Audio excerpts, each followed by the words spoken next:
Hello, everyone, and welcome to A Balanced Life. I'm Dr. Jacquie, and as you know, this is my favorite day of the week, the time that we get together to talk about all things balanced living.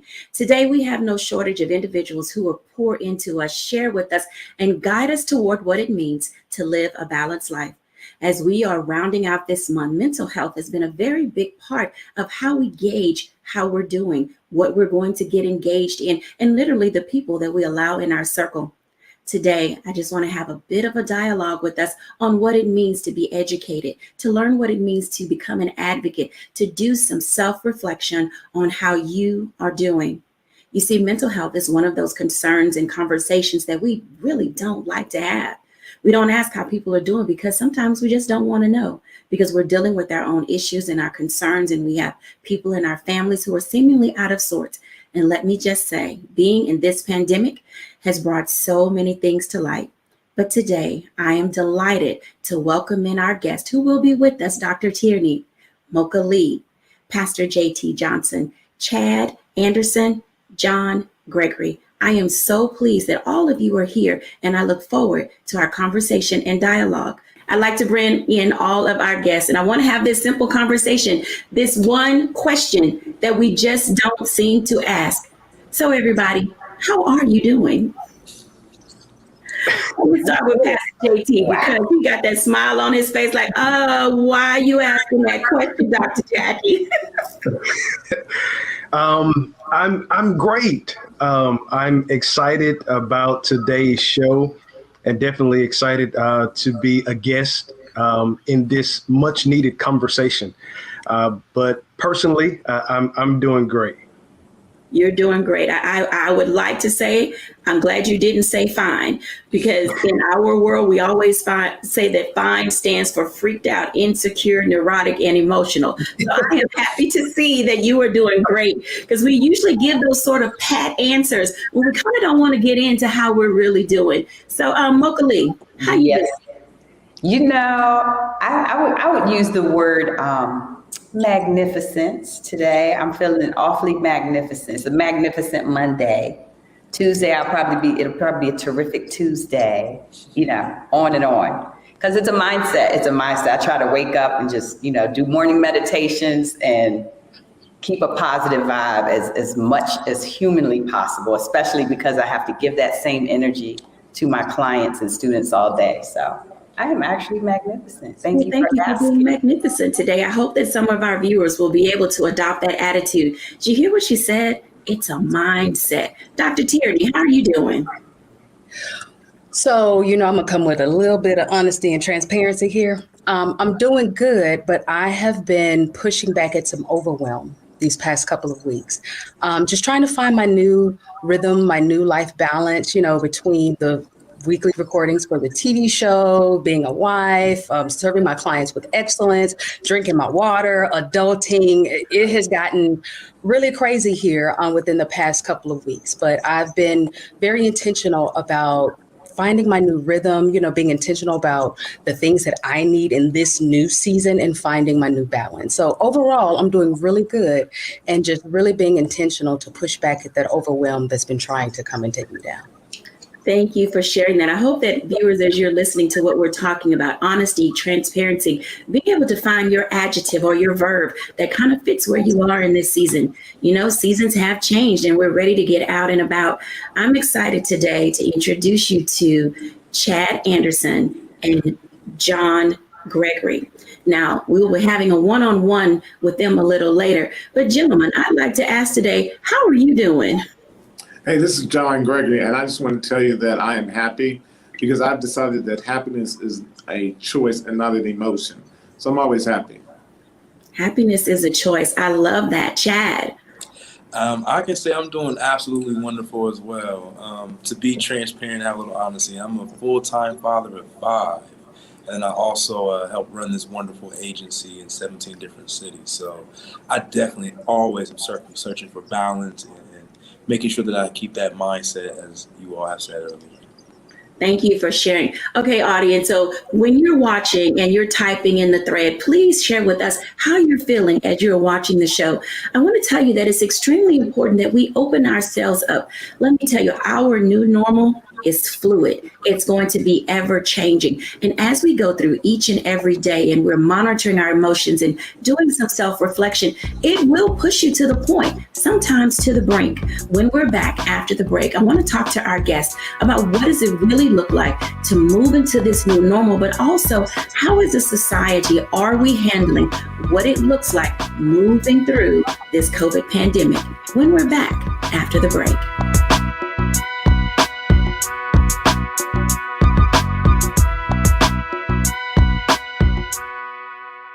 Don't you think it's time to get wealthy? I'm Deborah Owens, America's Wealth Coach, and my new show on the Black Star Network focuses on the things your financial advisor or bank isn't telling you. So watch Get Wealthy on the Black Star Network.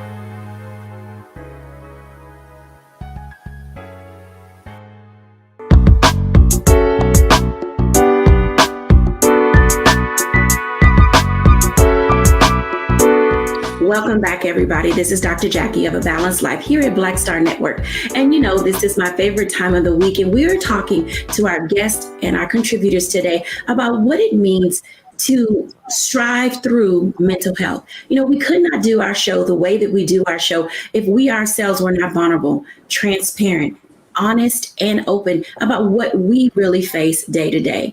And so I want to start off with Mocha Lee, because most of you know that sometimes it's hard to get back into that rhythm of fitness, to get into that space of wanting to work out. And heaven forbid, if you're a person who doesn't like to go outside or your allergies prevent you from doing so, that can weigh on you mentally. Hey, Mocha Lee.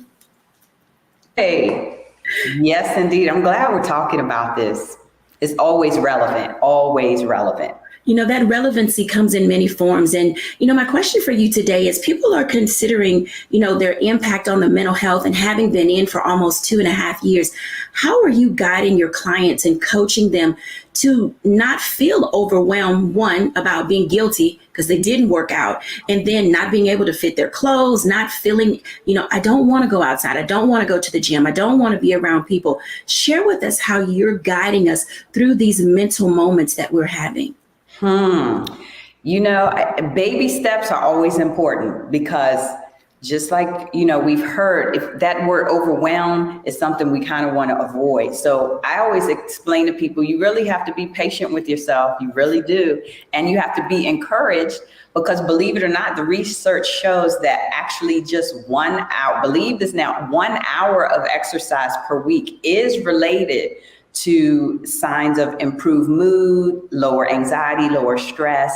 And that's just 1 hour. So at least that's just saying, hey, at least get up and move a little bit. And if you want to stay in your house, I'm not mad. You might have some stairs, go up and down the stairs or just go up and down the hall.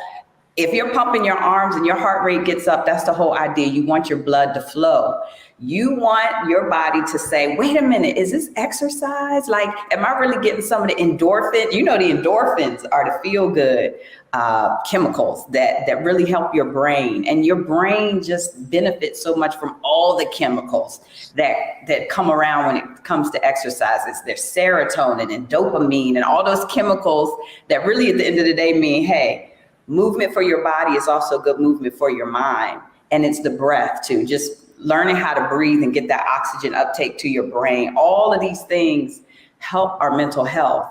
And I definitely, every day, I at least have one client where I try to push a little bit, like, come on, I bet you could do a little more if you wake up a little earlier. But then I have other clients whose plates are full, just like all of our guests today, so busy that I say, you'd be surprised how if you sneak in a little 5 minutes here and 10 minutes there, it still all adds up to big benefits. Thank you so much for sharing that, because in this segment, while we're talking about mental health, there's that big component that's related to the physicality of it. Now, when you're not able, okay, so I'm a modification girl. And for those of you who do not know what that means, I'm going to have Mocha explain that to you guys, because there are times when we think physically we have to go hard. We've got to get it in. We've got to do it like everyone else. But the reality is, as we're aging and as we're feeling certain aches and pains, our bodies don't move the way they used to move. So can you talk to us just a little bit about modifications and physical health that can help us alleviate the guilt from not being as mobile as others? Phew, man, that's, you hitting it on the head because I'm a former athlete. I trained some people who are former athletes. Even if you weren't a former athlete, you just remember back when you could do a lot more. And we have to just come to the realization that it's okay now if we can't do as much. It's okay. Your mind is saying, no, I think I can still do all the squats and all the sprints and all the high intensity stuff. But really your body is saying, no. You take it down a notch. And the word you use is modify.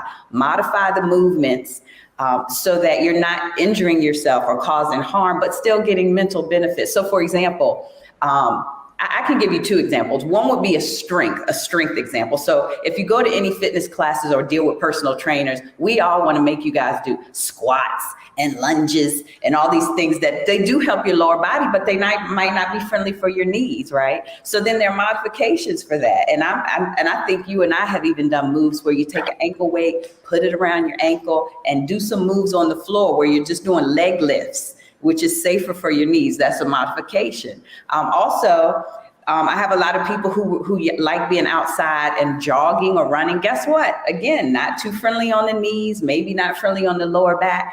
I always suggest them, how about getting in the swimming pool? Does anyone know that the water is like awesome workout, good for your joints, no impact on your joints? So a lot of times I just try to sneak in an introduction, just an idea, like maybe try to go to the pool or, just make small changes is really the whole idea of a modification. Make it yours.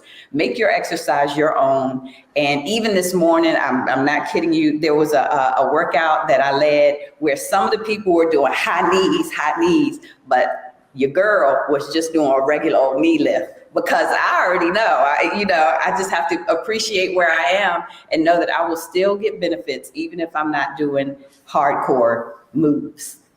So, Thank you for sharing that, because I'm not a hardcore move person, and I don't know if any of our other guests are. But I do want to bring in Pastor J.T. Johnson into this conversation that we're having, because he has done something quite amazing. And I don't know if he'll want to share, but in addition to physical health, how we eat, our health and nutrition plays a very big part in what we do. And I'm going to say, Pastor JT, you astonish me.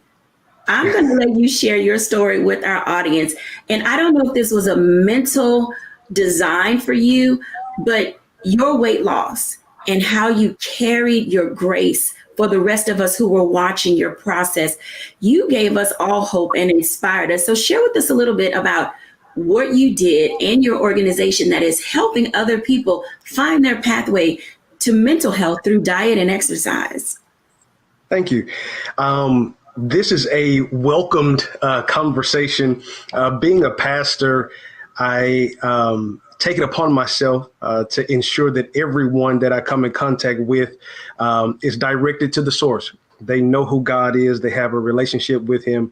But sadly enough, it's a lot of church people that go to church every Sunday, and they have a death plate immediately following 11 a.m. worship, and then they ask God to bless it. But one of the things that I have really taken upon myself is to look at a holistic approach. That it's not enough for us to come to church every Sunday and pray for God to bless us immensely, and then we're not taking care of the one thing that we have that he has given us charge over, and that's our body, our temple. So I went on a journey again. I joked this morning. Matter of fact, I sent out a Momentum newsletter every Monday. And just this morning, I sent out a blog that I just wrote about the danger of skipping meals.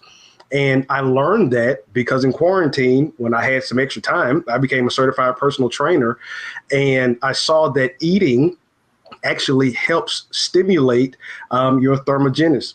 Starving yourself slows down everything. So I talked about this morning how I have been on a diet probably since I was about 8-9 years old, when I really came into the knowledge that, I was a little bit more overweight than everybody else. So I have probably taken everything, been on every diet. Not going to name them all, but I'm just going to tell you, I even took Dexatrin. We're going to keep that between us. But my mom really is the one that put a fire under my feet when we found out that she was tested for type 2 diabetes.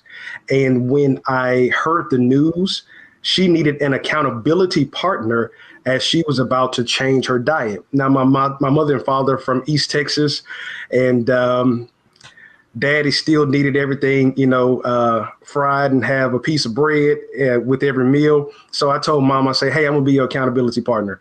And I think I continued on and she stopped. But over the process, I lost over 100 pounds, was my highest. I was about 312. And now I hover around about 205, 210. And I have really changed my eating habits. But thinking about what Mocha just said about modification, I was patient enough to allow my body to adjust to the process that was happening.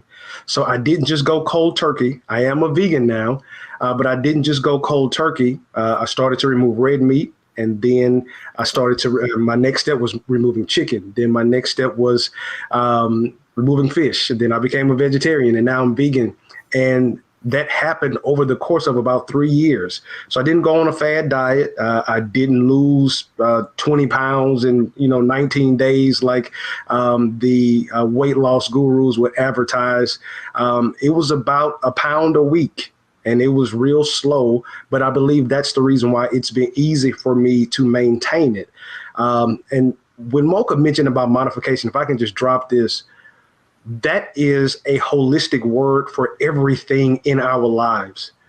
You're not forced to continue to do the same thing that you did yesterday just because you did it yesterday. Even if it worked yesterday, it may not work for today. If you will give yourself the space and opportunity to modify some things, to change some things in your life, that may be a step ahead in your own mental health. There are some people that are trapped in the good old days of yesterday, and they're not even giving themselves an opportunity to appreciate the joy that is ahead of them because they're trying to duplicate something that was for last season. Thank you so much for sharing that. I want to drop us out now into a break. But when we come back after the break, I want to share just for a few moments before we go into break some of the things that you may have heard. Oh, my goodness, the good old days. I'm telling you, I was a fried pork chop kid, and it took me a long time to decide to move that out of my diet. When we come back after the break, I want to talk to Dr. Tierney, Chad Anderson, and John Gregory. This will be one of the segments where I want you to sit back and hold on to your seat because sometimes we just don't know how to ask for help. When we're back after the break.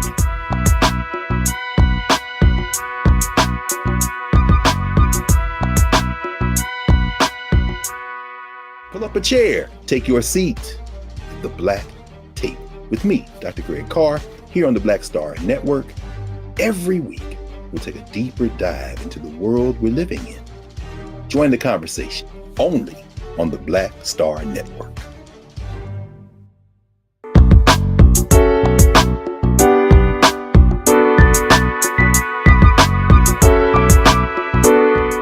Welcome back, everybody. As you can tell, you're getting some rich nuggets today on how to live a balanced life, but also how to manage those things that are really plaguing you. For years, you may have been trying to lose weight, or you may have been feeling guilty about not being able to get the help that you need. Well, I hope today that something is said that will allow you to move yourself into that space of knowing first that you are ready. Let this season that we're moving into be the time that you give yourself grace. And you've heard about giving yourself patience, but also using modification as a means to be able to not only level up your life, but being able to ask for help. I want to talk for just a few moments now to Dr. Tierney, because some of the work that she does with her clients teaches them how to level up. And then we're going to have a one-on-one with our special guest from aawellness.org. Hey, Dr. Tierney. Hey, Dr. Jacquie. How is it going? I know I asked you that already, but I feel like I have to keep checking in on you because when you said life overwhelms you, I know how busy your schedule is, and I've added this additional thing to your plate, and you handle it with such grace. When you think about the mental stigma behind asking for help, what is it that you teach or tell your clients in how to be able to move the needle of their lives? Well, The first thing I always tell my clients and tell anybody, no one levels up alone. We think that we can get to that next level on what I did and my own work and the sweat of my own brow, but everybody needs help. And so one of the first things I like to do is unpack why are we reluctant to actually ask for help. A lot of times it's because we don't want to look like we don't have it all together. We don't want to look less intelligent. We don't want to look weak. Or it's that we don't want people all up in our business for fear that they will spread our business. Or we don't want to owe anybody anything because we don't want nobody saying nothing about what they did for us, or it's just plain old pride. And so if you find yourself in a position where you're thinking you might need help, but you're not sure of, should I ask for help? I want you to first do a self-check.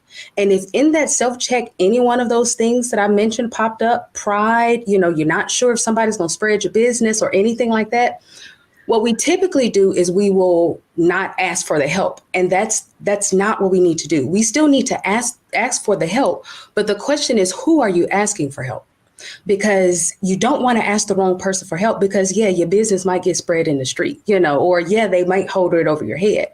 So you want to pray and say, okay, well, Lord, who is the person that you are inviting with me on this journey? It might not be sister so-and-so. It might not be cousin such and such. It might be a coach. It might be a therapist. It might be a fitness trainer. It might be a family relative, but making sure that we are asking for the help and not holding ourselves and becoming a self-sabotaging roadblock, getting in our own way of us getting to that next level of success because our own pride is getting in the way. Thank you for sharing that. Scripturally, pride comes before the fall, or pride goes before the fall. And sometimes getting out of our own way, Dr. Tierney, is something we have a difficulty doing. What are some of the signs that you can share with us when people are in their own way, like self-sabotaging? I'll start with that one, self-sabotaging. And so self-sabotaging is basically where you are doing actions that are the exact opposite of the goal that you want. So let's say your goal is to save $100, but then you turn around and spend $100 on a pair of shoes. That's a self-sabotaging action. Another thing that you may see if you are kind of getting in your own way, you're clinging to the comfort zone. So I love what Pastor JT said earlier about trying to do what you did in one season, thinking that it will work in this new season. That's often where we are stuck in our comfort zone. In order to get to that next level, you have to get uncomfortable. It is going to be uncomfortable. So you don't get to the next level alone, and you can't get there by clinging to your comfort zone. Those are the two ways that I typically see my clients getting in their own way. The third way, which is a caveat to the first one, the self-sabotaging action, it's procrastination. Procrastination is a self-sabotaging action. Now, people don't procrastinate just for the sake of procrastination.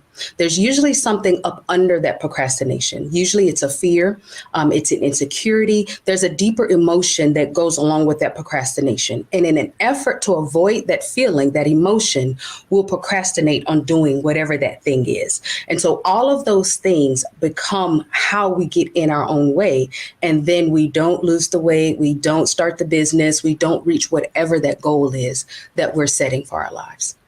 Wow, goal setting is a very big part of being able to move your lives forward. Thank you for sharing those tips. Audience, I hope that you are listening and that you are taking notes.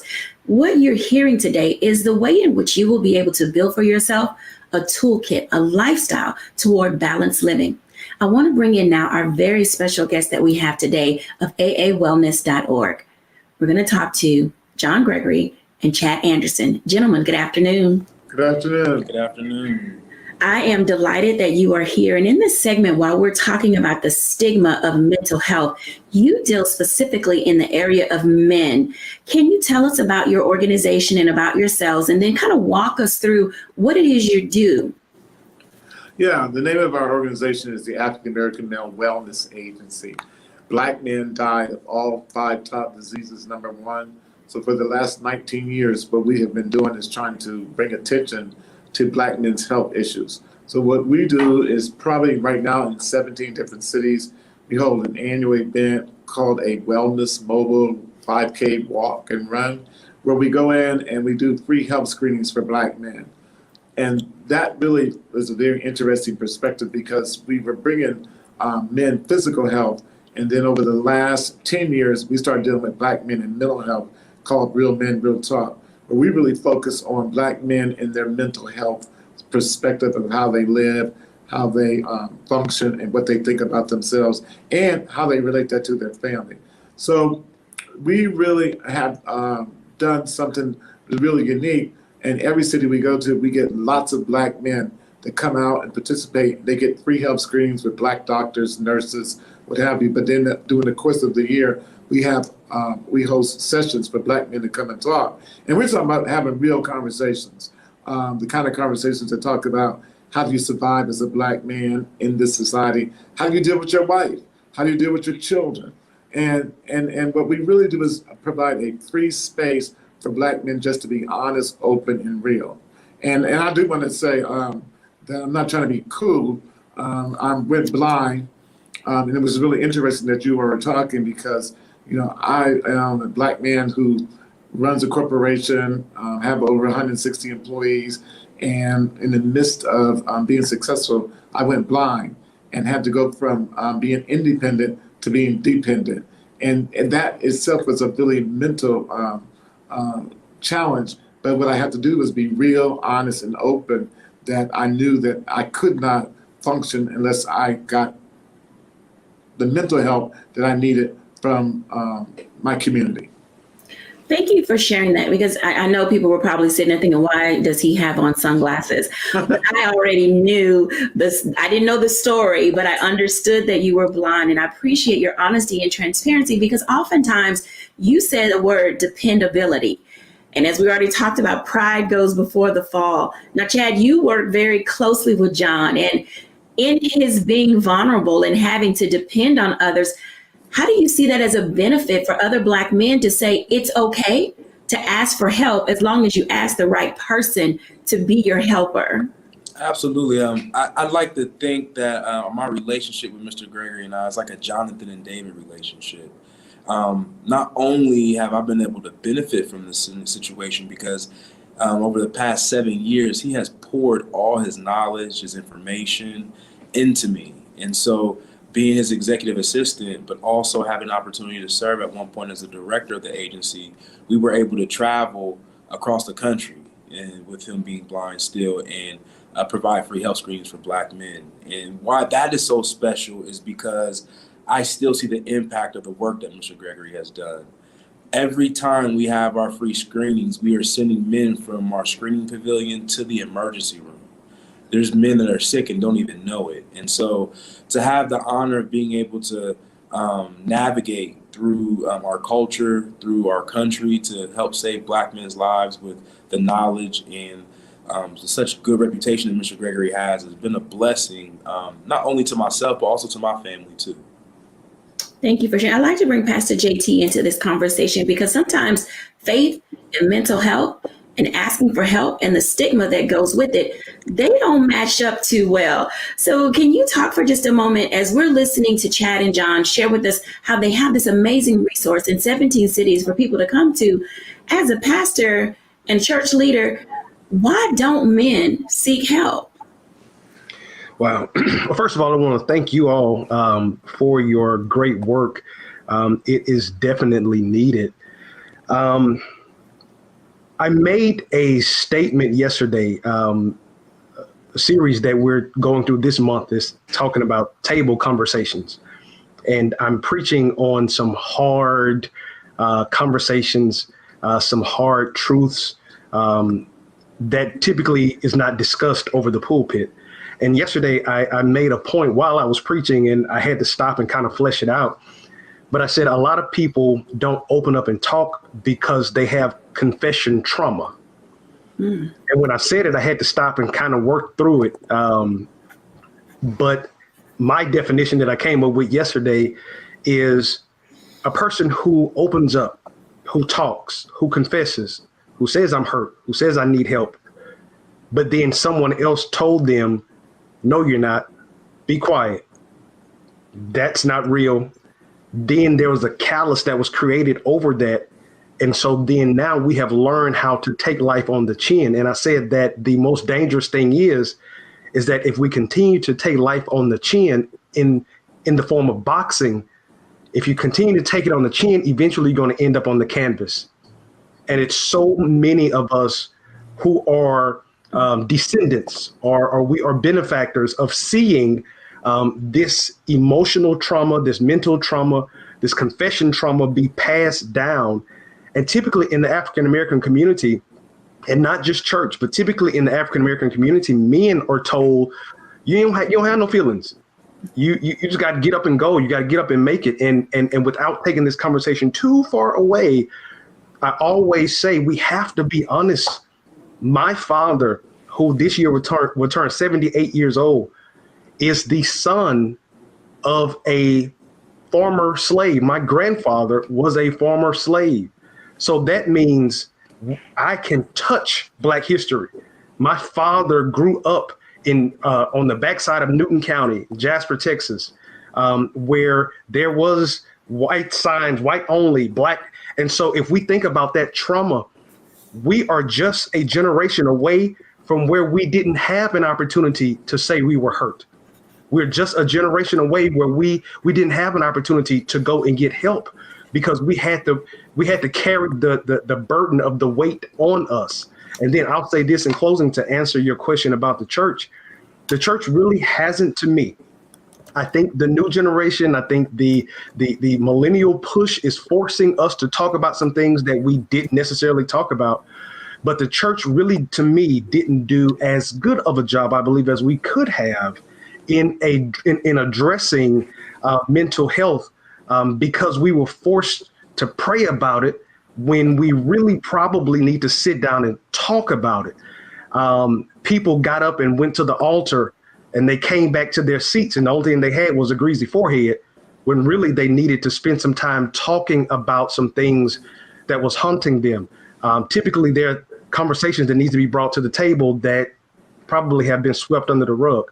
And it has just created a generational responses to things that I pray now, because we have so much awareness and there's so much energy and synergy that's being brought to mental health and mental health awareness and Black men and their health. I hope that we will now be the bearers of the torch that will change the trajectory of what we have experienced in the past. Thank you for sharing that. Chad and John, when you hear those types of statements and men may have come to you, from the church hurt, come to you from homelessness, come to you from dealing with all the isms, racism, sexism, colorism, ageism, how do you help them unpack all of the traumas that they bring to the spaces where you occupy?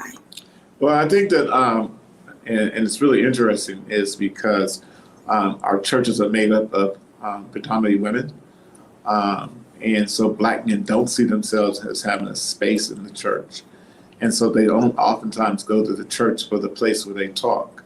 And so what we do is we provide an opportunity for Black men just to come and talk. And it's really amazing. I think the last session we had 3 or 4 brothers who just opened up and talked about how their mothers were strung out on crack and had given them up their crack, and how through their life, even though they were accomplished master's degree brothers, that they were struggling with their identity or struggling with things. And so we really use talk therapy as a method of getting Black men to open up. And I think the other thing is we create these safe spaces. We're going to gyms, we're going to barbershops, we're going out to restaurants, we're having them in the park. And we're letting brothers, which is really interesting, as the pastor said, the millennial brothers that are coming too are a little more likely to be open and want to talk about the fact that their fathers weren't in their life. 29% of Black children are raised in a 2-family household. 79% of white children are raised in a family household. So you got Black men who didn't have their fathers, who are now looking to connect with a man so that they can talk about what is it like to be a man. Oftentimes I get a chance to speak, and I know women, Black sisters get mad at me, but I tell sisters, women can't raise boys. Boys got to be raised by a man. And oftentimes when you see Black men, because they have been raised by women, they have a very feminine emotional development. And so what we do is we allow Black men to now come and be open and be vulnerable and be in a safe space. And when you have other Black men who are being open, now we're able to offer, you get Black men sharing, hey, this is how I got through this. You will get through this. You know, for my blindness, just to let you know, is that I didn't sit. The first year I was blind, I was like, hey, let me write a book. I wrote a book saying the 8 things I learned from Oprah from a man's perspective. And my first chapter was, it's not the end of the world. Black men got to learn it's not the end of the world. We do have racism, but we will get through it. When you think in terms of every time we see a red light behind us, we get nervous. But nobody talks about that because in psychology, the things that they identify for depression, none of that identifies of the Black man's experience. So us letting Black men be open and taught and be vulnerable is the way that we get them to share. And I think another great thing that has happened inside these conversations are that we have Black mental health experts in the room that look like us.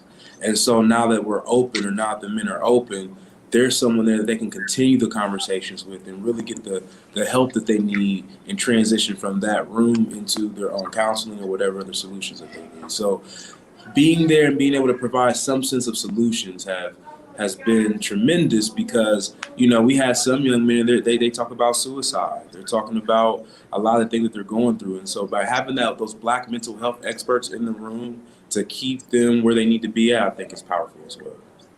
Thank you all for sharing. I want to jump into a break. And when we come back after the break, I want us to dive into helping people build at least some type of a baseline platform to start saying, I can live a balanced life. I can check on myself. I can get my mental health in order. You know, if anybody says they don't have a mental health issue, they're literally kidding themselves because all of us are stressed. All of us are anxious. All of us are filled with angst. All of us are triggered. And I know I say this all the time. Not everything is all, but the reality is there is something throughout every day that gets on our nerves. Come on now, let's be honest. There is something or someone in every day. If you have a good day where no one bugs you, no one is bothering you, no one is getting on your nerves, that is outstanding. And I want you to champion that and figure out how you got there and then share that with other people. I mean, literally bottle that up and figure out how to tell everybody else. When we come back after the break,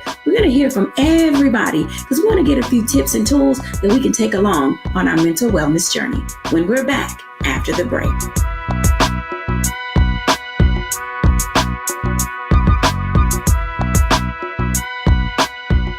We wish to plead our own cause. Too long have others spoken for us. This is an opportunity for us to be able to speak to our issues. Y'all better understand something real quick.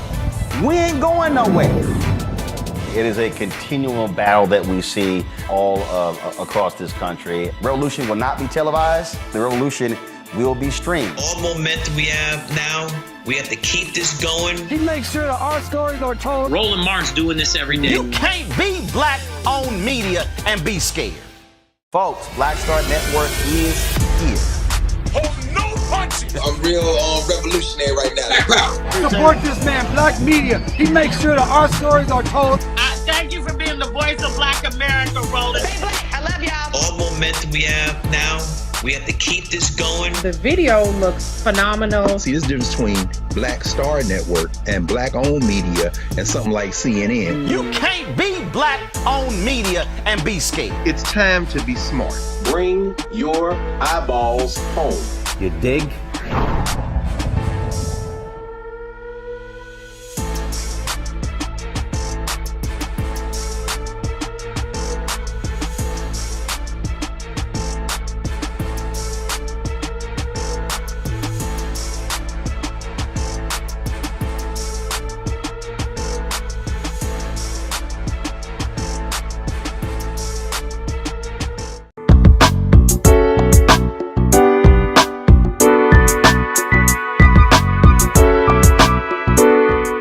Welcome back, everybody. Come on, bring them all in. I'm good. We are here. We are ready. Thank you, everybody, for such a stimulating conversation. Oh, my goodness. I was like, I don't want this to end. I don't want this to end because it's been so rich. And I know that our audience will enjoy. So we have about 10, 15 minutes left in our conversation. I really want to do a round robin because we've heard a lot. And I know you all have a lot to add. So I'm going to start with Mocha. So, Mocha, what do you have to say for our audience who is trying to figure out where to start? Now, this can be mental, physical, relational. Where would you say is a good place for people to begin, and then move us into some type of fitness journey that can help us stay in that positive space? So I like it. I like what you're saying. And you know, Dr. Jackie, I have to share that we've had mornings with Mocha, and I bring that up because in terms of your mental state, it's all how you start the day, honestly. And it took me a while to realize how important the way you start your day is going to set the tone for the whole rest of your day. And I used to be the person that would literally roll out the bed and just be like, I gotta hurry up and get with clients. Or now as a mom, I gotta hurry up and get the kids to school. But I realized I have got to have morning meditation. So just quote that. Mocha mentioned morning meditation because even if it's only 5 minutes, I'm telling you, it really helps me get my head together, and meditation means different things to different people. So I used to always feel like my morning prayers were meditation. And I would say, wake up and say, thank you, God, for this day. And thank you that I'm, going to have a great day. And, but what I learned recently is that you can pray, but you can also just sit in quiet and listen and see if God is going to give you some direction on the day. And especially if it's physical, you can be honest and say, God, I'm tired this morning, but I'm thanking you in advance for the energy to go ahead and go on this little morning walk that I need, because I'm going to get some good vitamin D from that sunshine. It's going to help my mood. And, you just have to think. It's really about, I believe that it's about thinking positive. And I learned also in my morning meditation that I personally have to do positive affirmations, because I always feel like there's too much to do and too little time every day. That is honestly how I feel. So instead of staying in that space, I just confess, I just say, hey, I do have time. Thank you, God, that I have enough time. I can create time. This is going to be a good day. I literally just believe that the more you put the positive out there, the more it's going to manifest. And then in terms of the fitness, how do I just get consistent? I have a lot of clients who start a routine, and then for some reason they just start to slide on down. And it's because it's hard. Come on, let's be honest. It's hard to stay consistent on any type of exercise routine. But if you find something that you like, you're going to stick to it better. And I've noticed, I have a couple clients who, believe it or not, they just like dancing. They will throw on a song and just, move and groove. And movement is what counts. It doesn't have to be, and some type of official workout that you've heard about, like a HIIT workout or a Zumba workout. It doesn't have to be anything that you've heard that's popular. It can just simply be a walk. And I always encourage the walks, because I'm telling you, the walks are beneficial, especially now that we're in the season where the weather is pretty decent in most parts of your viewers' areas. But just get out and walk and talk, talk to someone else, because that's always great. Like we said, you need to have someone else keep you accountable. Walk and talk. Walk and meditate, but do it in the morning. You know why? Because if you wait, if you procrastinate, as Dr. Tierney said, you might not ever get back to it. So most of the people I've trained over the 20 years in my personal training and fitness career, those successful ones wake up and get it over with. So that's my advice. Yeah. Well, and I try to practice what I preach too. I try so hard. Yeah, practice what you preach, Mocha. Practice what you preach. I appreciate that. So the first thing on you guys' list that you should have written down was set the day with time for yourself. Whatever that may look like, set the time for you. Pastor JT, what you got to say for him? Wow. I want to piggyback off of something that Mocha just said about those affirmations. You have to really be careful about what you say. I spoke and I talked at Eisenhower High School in Houston just last week, and I talked about the power of I am. And whatever you put behind that am, that's what you're going to create. So whatever you're seeing, if you're not seeing what you want to see, then you have to say the opposite. So if you're sick, I am well. If money is not flowing the way you want it to flow, I'm living in abundance. You have to speak those things. But as far as mental health is concerned, one thing that I will say is, and I think it goes without saying, but I have to say it, you are in control of you. A lot of people, their mental health is bound and attached to someone else, maybe someone else's opinion, maybe someone else's thoughts, maybe feeling that they have to show up for everybody else. And so many times, a lot of people show up for so many people that they forget to show up for themselves. You have to make you a priority. And in making you a priority, there are some words that you may have to say that you haven't said in a long time. And one of those words are just 2 letters, no. There may be some no's that have to come across. I can't go out this week. I don't want to go out. You don't have to make up anything. Take some time for you. Self-care. Unplug that phone. So many people wake up in the morning and before they even get out of bed, they're checking Instagram. They're checking Facebook. You don't even know if your legs work, but you're on your phone. Don't wake up and go to your emails. Just as Mocha said, start the day off right. And then another thing that I will say is journaling. When you have that feeling, when you have that moment, write it down. And you may be able to come back to that and figure out what brought you to that place. What happened in that moment that caused you to have that reaction? What caused you to have that emotional response? And there are so many things that we could say, but I will end with this one. Pray. I believe in the power of prayer. And I actually wrote a book about prayer called I Pray. But I believe that prayer has such a centering effect that when we talk to God, he has a way of calming us in some of the most chaotic moments. And then before you know it, you think you're talking to God and you end up repeating things back to yourself. And the same words that God would tell you, he brings it back to your remembrance so you can encourage yourself. So that's my spiel on that.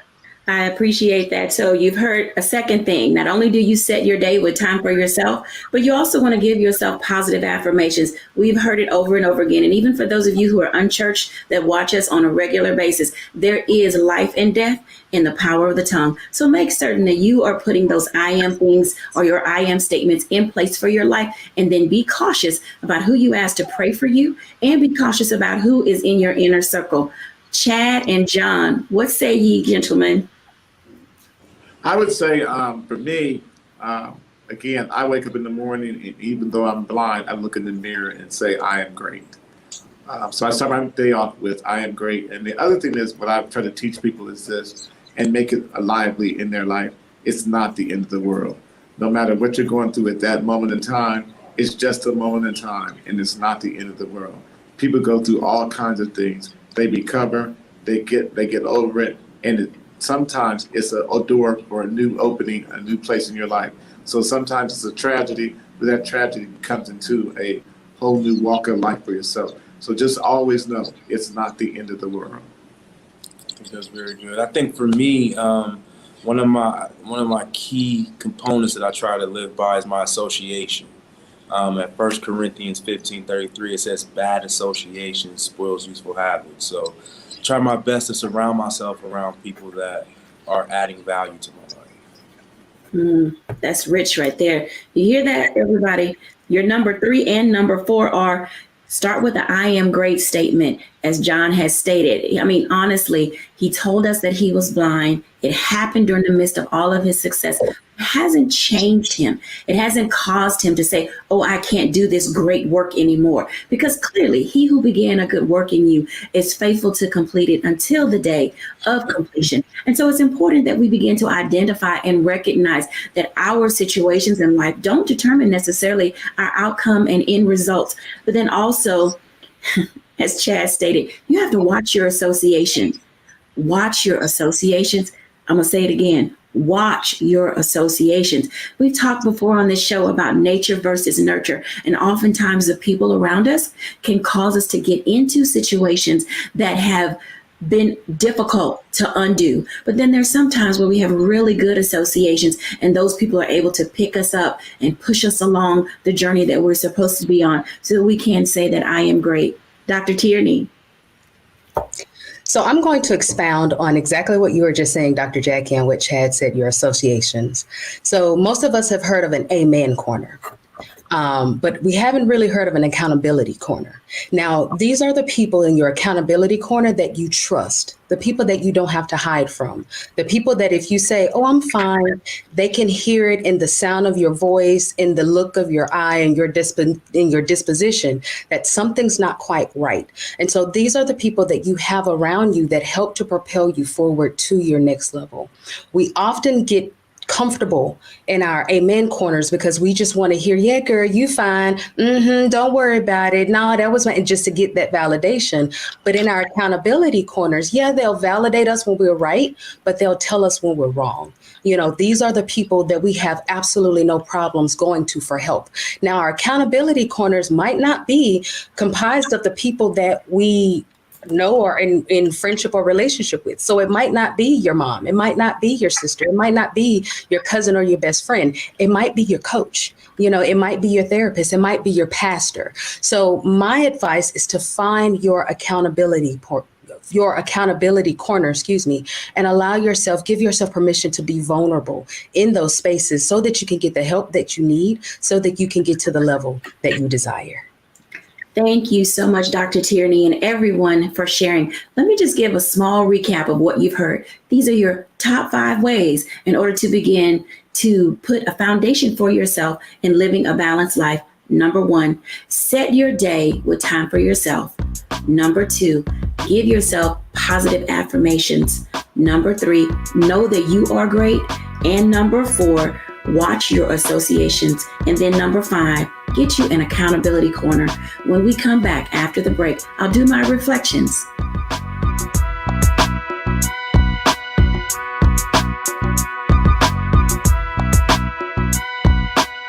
It's time to be smart.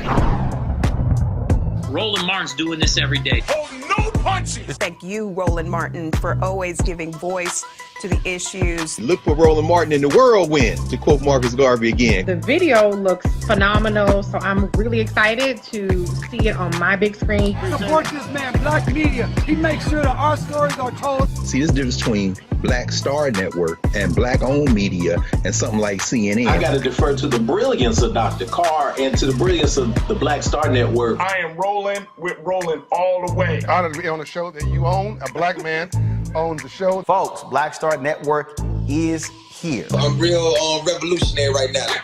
Roland was amazing on there. Stay black. I love y'all. I can't commend you enough about this platform that you've created for us to be able to share who we are, what we're doing in the world, and the impact that we're having. Let's be smart. Bring your eyeballs home. You can't be Black-owned media and be scared. You dig?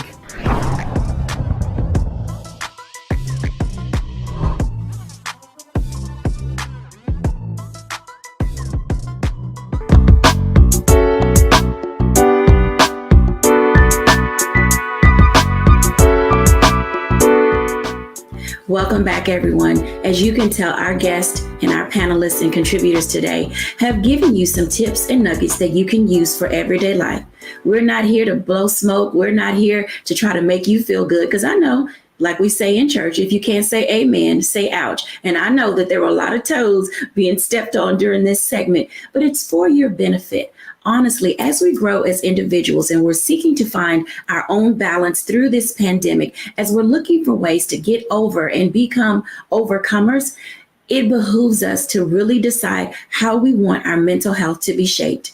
Our mental health sometimes comes because there's an imbalance in our body and we need medical attention and we need medication. But there are other times that our mental health comes from stress and anxiety and just being around familiar people, places, and things, and being in our comfort zone for too long. And sometimes it's being out of fellowship with our Heavenly Father.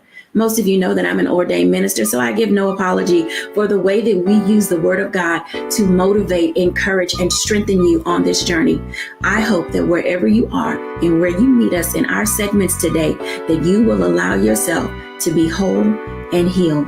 Thank you everyone for joining, and I am so delighted that we had an opportunity to speak with all of our guests to put you on a path to mental wellness. Bye now.